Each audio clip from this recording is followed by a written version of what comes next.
Muling nagwagi ang Ateneo Blue Eagles kontra sa UP Fighting Maroons noong nakaraang Sabado.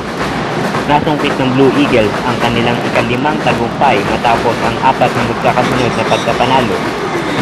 Maagang pinangunahan ng UP ang paglamang noong unang quarter ng laro, ngunit agad-agad din itong sinagot ng Ateneo ng matinding pagdedepensa. Lamang ng 20 puntos ang Ateneo sa score na 77-57 sa men's basketball tournament sa ika-74 taon ng UAAP.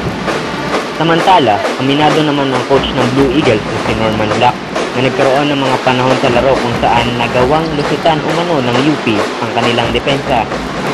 Gayunman, sinabi din nito na naging magaling naman ang pagdedepensa ng team noong unang 3 quarter, dahilan para mahirapan umano ng gusto ang UP sa inside shooting.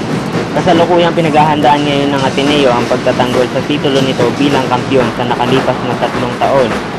Samantalang nagsisilabasan na din ang mga kuponang nagnanais na makuha ang titulo gaya ng FEU Tamaraws at Garibal na De La Salle Green Archers. Ito po si Ken Jaser, nag-uulat.